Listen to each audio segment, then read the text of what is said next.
രക്ഷാപ്രവർത്തനങ്ങളുടെ കാര്യത്തിൽ എനിക്ക് ആദ്യമായിട്ട് അഭിനന്ദിക്കാനുള്ളത് തദ്ദേശവാസികളായിട്ടുള്ള പാവപ്പെട്ട ആളുകളാണ്. അവരൊക്കെ തന്നെ ആരെയും കാത്തിരിക്കാതെ ഈ സംഭവം ഉണ്ടായ ഉടനെ തന്നെ അവിടെ എത്തി എന്നുള്ളത് തീർച്ചയായിട്ടും മാതൃകാപരമായ പ്രവർത്തനമായിട്ടാണ് ഞാൻ കാണുന്നത്. അതുപോലെ സെൻട്രൽ ഇൻഡസ്ട്രിയൽ സെക്യൂരിറ്റി ഫോഴ്സ്, അതാണ് പാരാമിലിറ്ററി ഫോഴ്സ് നമ്മുടെ എയർപോർട്ടിനെ കാവൽ വെക്കുന്നത്. അവരെല്ലാവരും വളരെ ശുഷ്കാന്തിയോടുകൂടി ജാഗ്രതയോടുകൂടി തന്നെ രക്ഷാപ്രവർത്തനം ഏർപ്പെടുന്നുണ്ട്. ഇതിനൊക്കെ പുറമെ കേന്ദ്ര ആഭ്യന്തര മന്ത്രാലയം CRPക്കാരെ പെരിങ്ങോത്ത് നയിച്ചു, അതുപോലെ നടപടിയൊക്കെ സ്വീകരിച്ചു. അതുപോലെ നാഷണൽ ഡിസാസ്റ്റർ ഞങ്ങളുടെ ഉണ്ടല്ലോ, ദേശീയ ദുരന്ത നിവാരണ ഫോഴ്സ്, പക്ഷേ അതിൻ്റെ ഒന്നും ആവശ്യം ഉണ്ടായിട്ടില്ല. കാരണം വെച്ചാൽ വിമാനം കരിഞ്ഞു പോയല്ലോ. ഒരു വലിയ ശതമാനം ആളുകൾ പെട്ടെന്ന് തന്നെ മരിച്ചുപോയി എന്നതുകൊണ്ട് തന്നെ ആ രക്ഷാപ്രവർത്തനം പിന്നെ പ്രസക്തിയില്ല. അവശേഷിക്കുന്ന നാട് രക്ഷിക്കാൻ വേണ്ടിയിട്ടുള്ള ആത്മാർത്ഥമായ ശ്രമങ്ങൾ എല്ലാ ഭാഗത്തും ഉണ്ടായിട്ടുണ്ട്.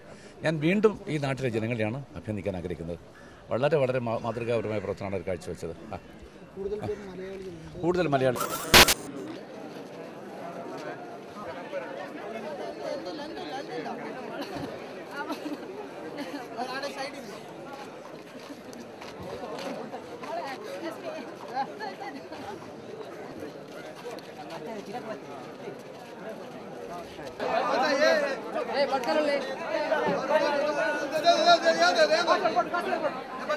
കാസർഗോഡ് ഭാഗത്തേക്ക് പോകുവാൻ